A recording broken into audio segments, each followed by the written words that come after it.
میرے لجپال نبی دے غلاموں مجلس میرے آقا دی میرے لجپال نبی تشریف فرمانے جناب زید بن ارقم رضی اللہ تعالیٰ عنہ اس حدیث دے راوی نے جناب زید کہنے لے آقا دی مجلس سجی ہے، جناب ابو بکر بھی بیٹھے لے، جناب عمر بھی بیٹھے لے، جناب عثمان بھی بیٹھے لے، جناب علی بھی بیٹھے لے۔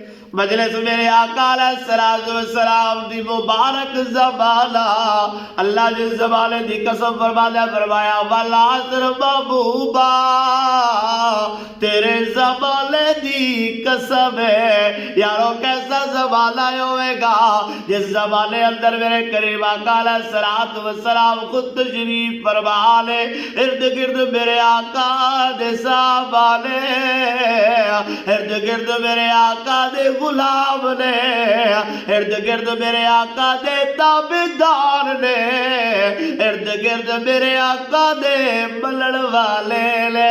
جناب زید بن ارقم رضی اللہ تعالیٰ عنہ آپ فرماتے لے کہ ایک شخص آیا، ایک آقا دا غلام آیا، اسے مجلس دا حصہ بنیا، آکے بہ گیا۔ مسلمانوں ذرا توجہ کرو نا، میرے آقا دی بارگاہ وچ غلام آ کے عرض کردا ہے کملی والیا، بازاق دے لیلا والیا، سوڑیا ایک سوال کرنا ہے۔ میرے قریب آقا فرمایا بھئی کر کی کرنا چاہنا ہے؟ یارو کیسا انداز ہوئے گا، یارو کیسی عاجزی ہوئے گی، یارو کیویں عرض غلام کر دے ہوڑ گے۔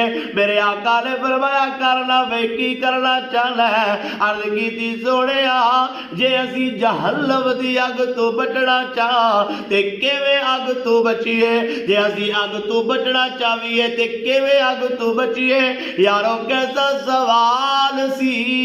جناب زید بن ارقم رضی اللہ تعالیٰ عنہ اس حدیث دے راوی نے سرکار نے فرمایا جہنم دی اگ تو بچنا چاہتے ہو؟ جی آقا۔ میری سرکار نے فرمایا اپنی اکھاں دیا آنسواں نال بچ سکدے ہو، اپنی اکھاں دیا آنسواں نال بچ سکدے ہو۔